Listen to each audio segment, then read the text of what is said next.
Okay. I think we should be good. We usually are when we stream on just screen sharing. We should be okay. Yeah, we're doing good here. Let me check audio. Oh yeah, audio's good. Maybe back up on the mic a little bit. I won't penetrate your ears. I think I want to try some. I want to try making me just a little bit bigger.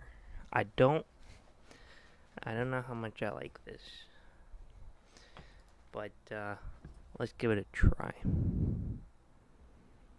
I think we should try this. Okay. Wow. All right. Did I freeze? No. That's just it. I'm not used to being behind. I mean, I know it's gonna be behind a little bit, but I think it's a little bit too much behind. But oh well. Hey, look, we're here, and we got a lot to talk about. If you did not see the description, oh, it's buffering. That, oh, we back? Okay. I think, personally, I've been having some internet problems, so I'm going to take my personal iPhone, take it off Wi-Fi, and now it's started lagging again. Well, let's see if it's just I can't watch it and the upstream's fine, or if I need to switch. Oh, okay. Alright. So I have it on my main phone here. And, well, both are doing fine now. Okay, maybe we're good here. Okay, so it stopped on this one again. Okay, so it's not stopping on my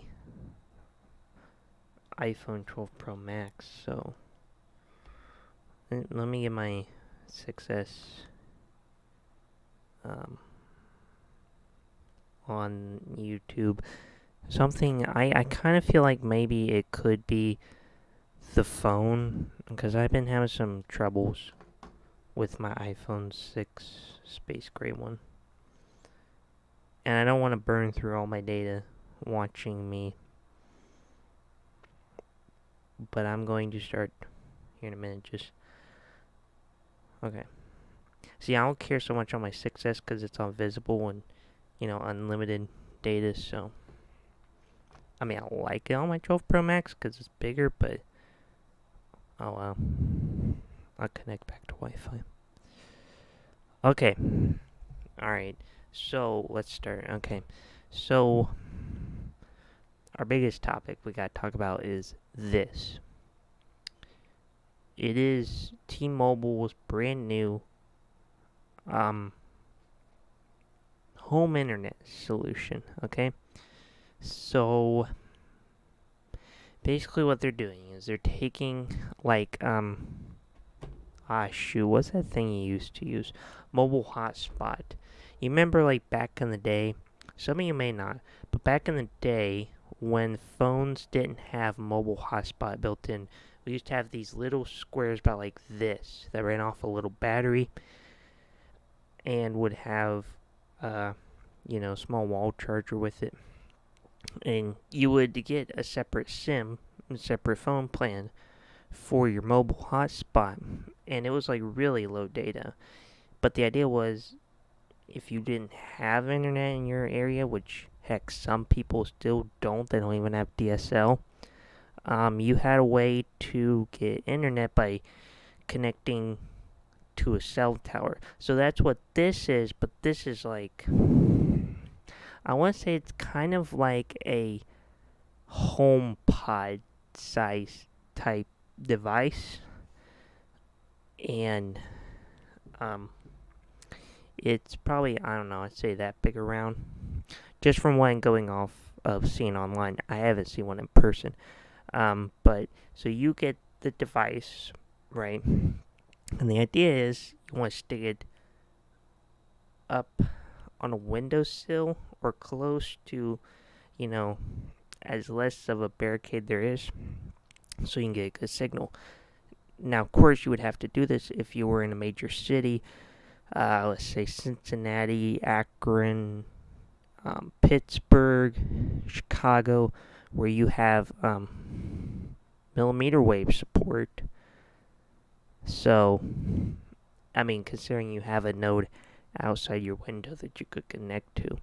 But they're really trying to push this more towards rural America.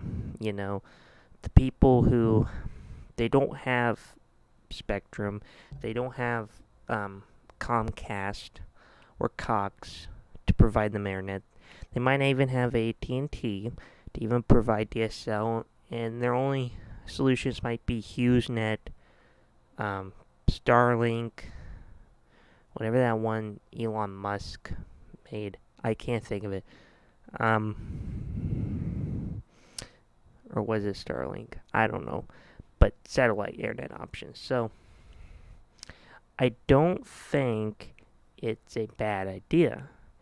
And Verizon does the same thing. AT&T, I don't know why AT&T doesn't offer a home internet solution using their cell service. But okay, so here's a problem I have with this, and we're gonna get to this free smartphone thing here in a minute. But right now, we need to learn more about this. So it's, I think, only available to around 30 million customers or Americans or whatever you want to call it. It's not something that is going to be for everybody. So I'm going to use their coverage map for a minute to show you something. Like, alright, so alright, let's go to my general area around here.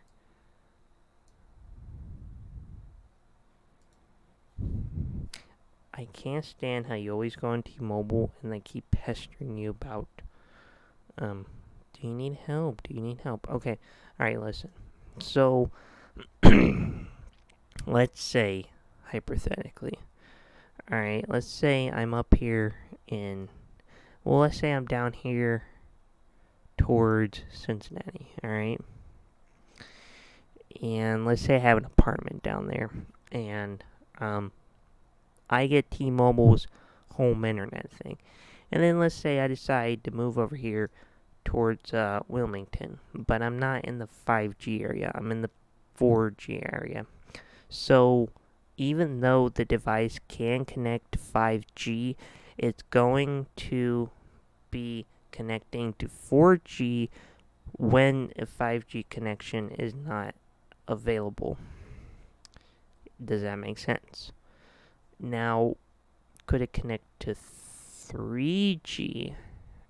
I don't know on that one, but I would think if you were in an area where you only had 3G coverage, they wouldn't let you get it. But, I mean, even if you were in rural America, like over like this side of Ohio, like over outside like Chillicothe, where, you know, T-Mobile coverage is showing T-Mobile coverage.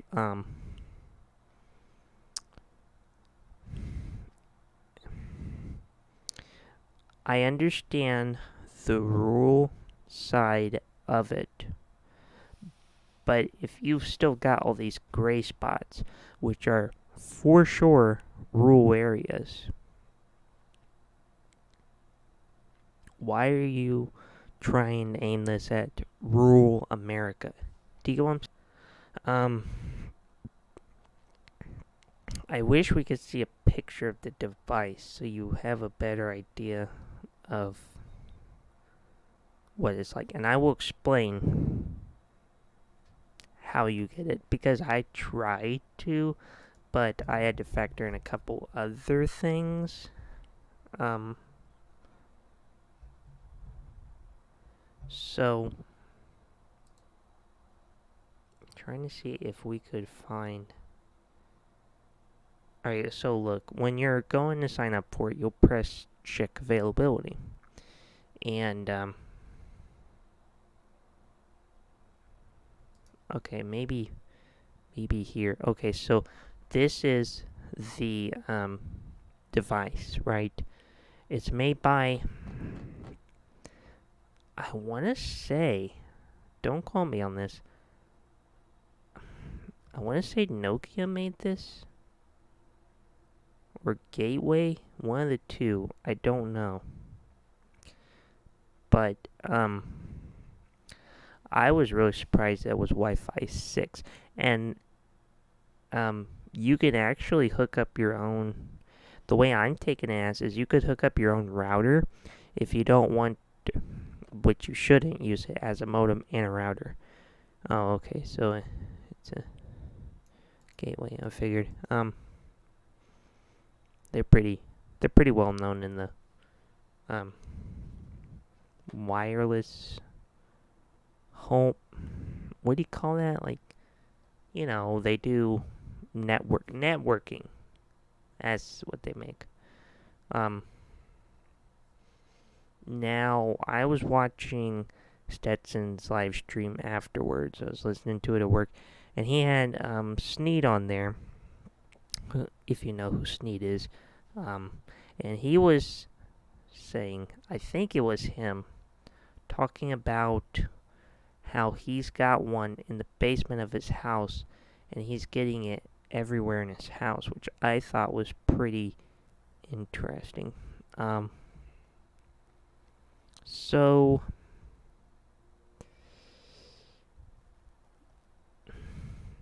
this device is good for two types of people, and I'm going to tell you those two types of people. People who live in rural areas where T-Mobile has 5G coverage or good 4G LTE coverage, depending on which bands they use of the spectrum. And if nobody in your area is a T-Mobile customer, like let's say you're in a town that had, I don't know, 300 people. It's a pretty small town, all right? And let's say there's all three carriers, Verizon, AT&T, and T-Mobile. And T-Mobile decides to offer it to you now that they're offering it to a lot more people. And let's say out of those 300 people, 10%'s on the network of T-Mobile. So 30 people. So that means one of 30 people, which is you, would be having this. And since only 30 people are connected to one tower, you're really not going to be congested. You'll feel a little bit at peak times, but it won't be like in a city with like 3,000 people where you got 700 or 800 people trying to connect to the same tower at the same time. But now here's where it gets tricky, okay? Because I've heard everyone in the reviews and in having this in the trial time, the real problem with this, okay? So when you're on a network, there's different QCI values, which means how prioritized you are on the network. So let's take T-Mobile. If you're a 6, maybe you would get a 5 if you're lucky. You'd be T-Mobile business customer, all right? You're working for a big corporation. You're paying probably thousands of dollars every month for your employees to have company devices on T-Mobile's network, right? And then you move down to down the line, which I could not tell you which plans are on which QCI values, but I would say if I had to guess, plans like Magenta Max would be on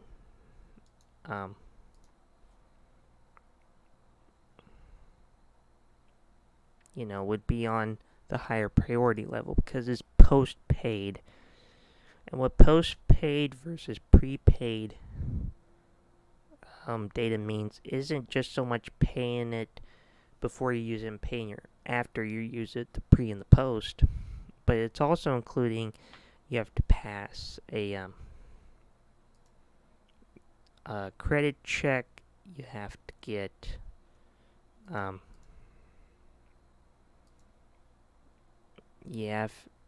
you don't have to get a device, but most people who do get postpaid, they usually get, a finance device. Where is? I'm trying to find prepaid. And it's a separate tab. Okay, so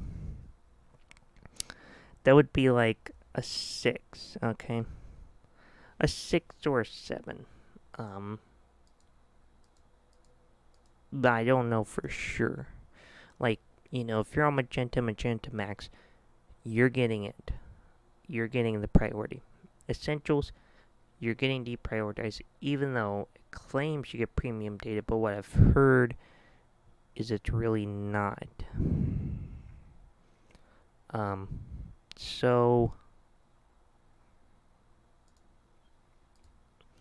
when carriers offer postpaid and prepaid plans, postpaid gets higher priority, prepaid gets lower priority.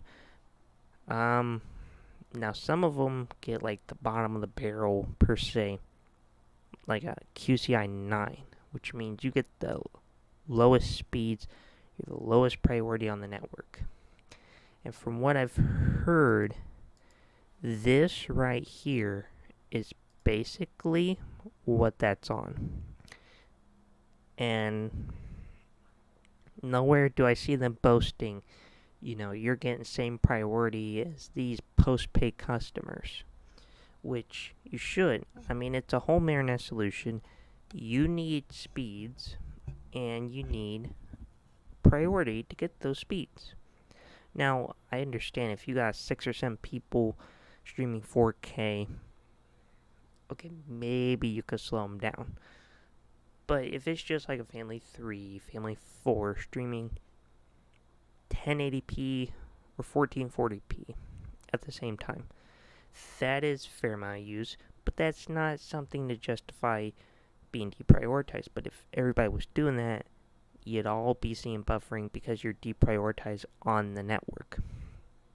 So that's why they need to have the home internet be the same priority as Magenta Max. I'm sure Magenta is close priority, but if I had to guess, I'd say probably Magenta Max has more priority over Magenta, and Magenta has more priority over Essentials. And I mean, from what I've heard in test, it would appear that Essentials has less priority than prepaid, which is pretty unusual, but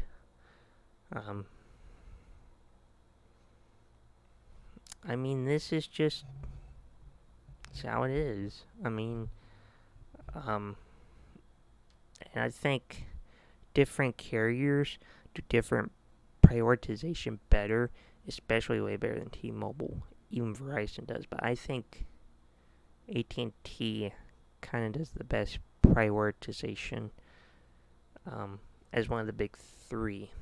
Um, but that's the only good way I see is if you're on a network where hardly anybody's connected to that tower in a rural area, or you live in a big city and there's a 5G node right outside your window. Because even at peak times when I've done, I would say peak times just because beats when I've done tests, you're still pulling down 400 megabits per second. I mean, still 400, 600. That's better than some cable companies for like half the price, if not more. And maybe sometimes same price, just depends. So I would definitely be cautious before you try T-Mobile home internet. Now, there's another thing I have to talk about.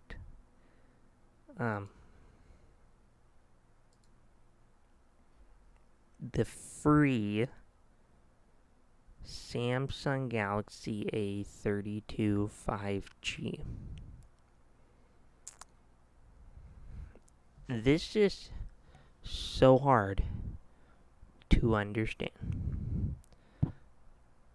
So listen to me, because I'm just as confused as you on this. You can trade in pretty much any phone. Get the Samsung Galaxy A32, which I think is going to be,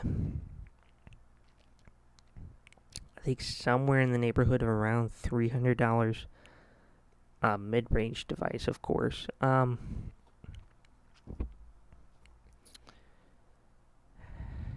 Okay, this is where it gets tricky. In a way, at first you're gonna be like kind of billed for the device, but after you trade your device in, you get monthly bill credits to go towards your device payment, but it's based on the device you trade in. Okay, because when I was watching Stetson's live stream, I'll kind of use the same analogy that I can't think of his name, Dennis used. So if you upgraded to this phone, let's say you had a Galaxy S8, perfectly fine phone, you could get $150 fine for it. You could sell it on eBay or in person and you get $150. So you're putting $150 towards this like $325 smartphone.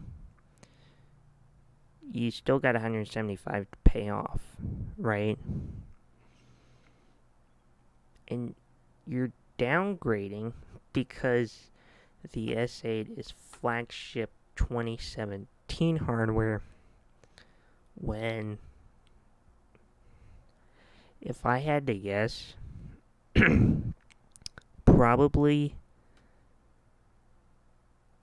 some of the mid-range Samsung phones could outperform this from what I'm seeing on the spec sheet, and premium flagship phones from like 5-6 years ago, like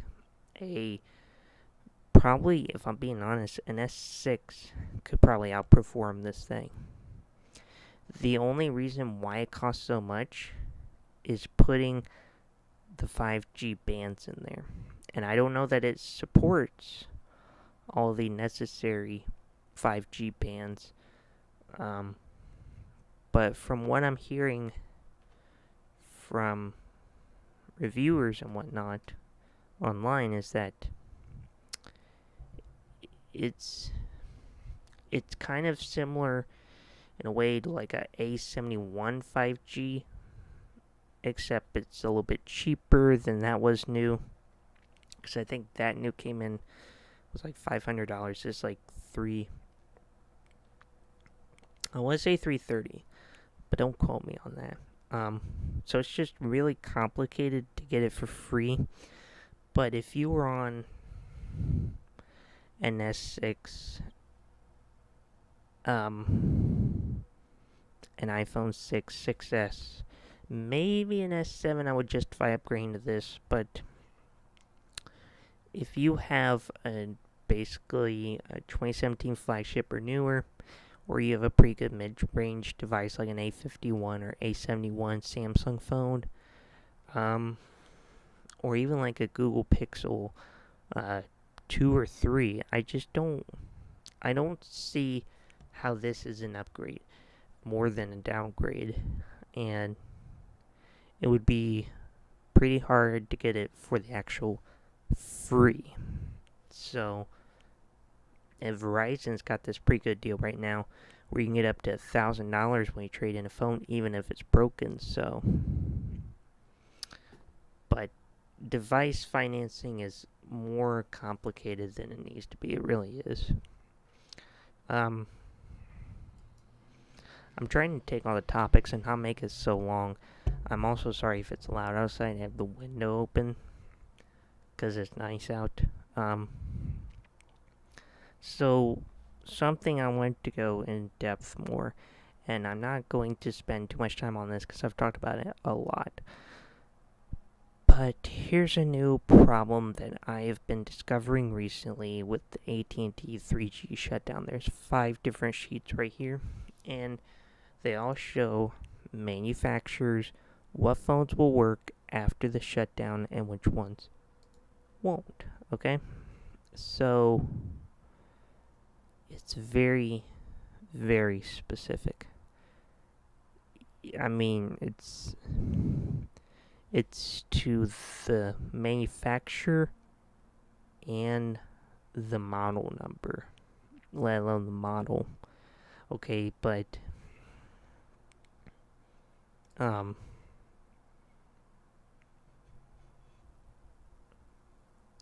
here is my concern. Okay.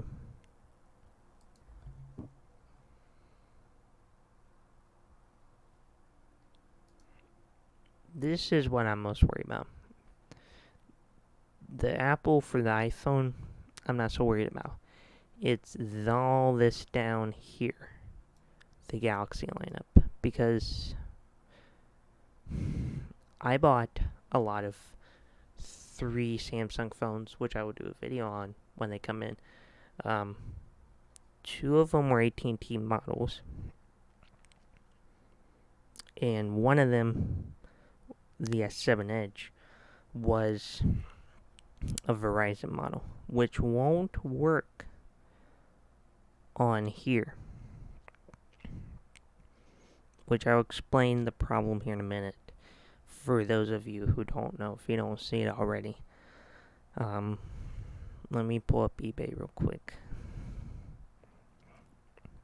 so I can make sure the model numbers line up.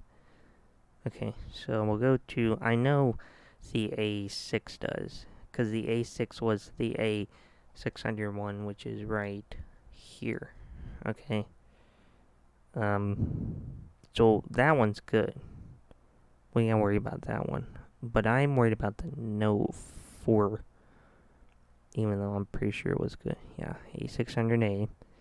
So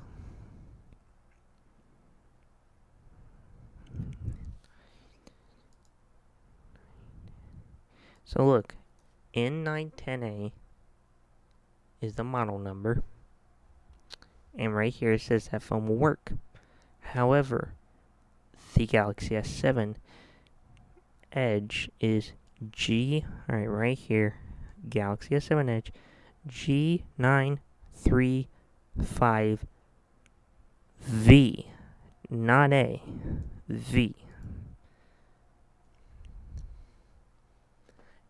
And that's the problem I've been noticing, and that's why my S6 Edge wouldn't work, because it's like all these phones right here, SA and older, that works. They have one model number that works, which is the AT&T model, and that's it.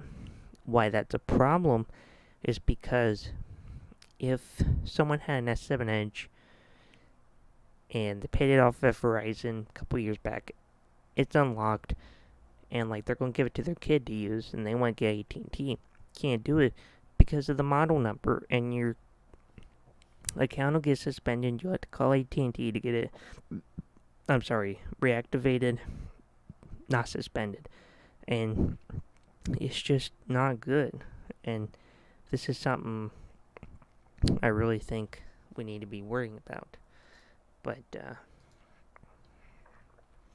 gonna go back to the T-Mobile website because I don't want people to see that spreadsheet and think, oh my gosh, he's going on about 3G shutting down because he's so old and won't get to the new technology. That's not true. Let's see. That's pretty much three main topics.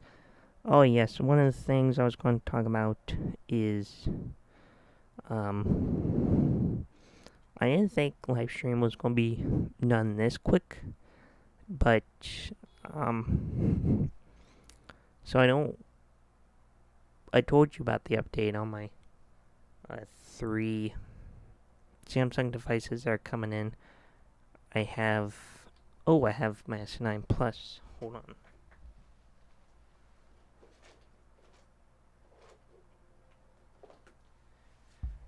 This is basically the only decent phone I've acquired since I did my last device thing. I don't have the iPhone 8 anymore. I've got a couple called dumb phones, some flip phones, and that's really it. I haven't really been buying phones lately, but there will be videos, and there will be one on the S9 Plus, even though mine's in less than stellar condition, but it does work for the most part. I will explain in the video. And speaking of videos, daily uploads are coming back starting today. I don't know how long, at least a week. I'm going to be doing daily uploads of videos on phones, service. Some I've already shot, some I'm going to shoot tomorrow. Because I only have AT&T wireless, AT&T prepaid, and Visible as my only other SIMs.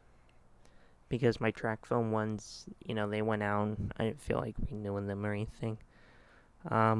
So, yeah, daily uploads. But I did shoot videos about the the track phone wireless networks on T-Mobile and AT&T. My opinions on them.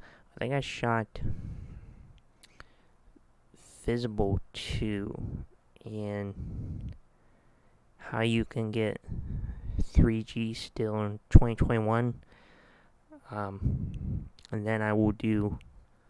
I can't believe I still haven't made an SA video. Like, I'll go to YouTube right now, and you can see what's recommended. You can see some of the people I'm subscribed to. So, where's my videos? My channel. So, I can't believe this, but I haven't made... Well, I did make a video on the SA Plus, but that was when there was a screen issue, so I have to do a video on that. I have to do a video on my S9 Plus, and then I'll have to figure out what phones I'm going to start getting. So, yeah, a lot. But I want to try to get back more into making phone videos like I was doing, rather than just live streaming. Not that I have a problem with live streaming. I like live streaming, going in depth with this stuff to tell you guys. But at the same time, I also want to make phone videos about different services, so you guys just know what to look out for. And quick little videos versus watching 30-minute to an hour live stream of me talking about all this different stuff. But I think that's it for today. I have to go do things and upload the one video that I have for today. So I will see you guys in the next video. So goodbye, and tell me whether you like this bigger picture of me or I should shrink it down. Alright.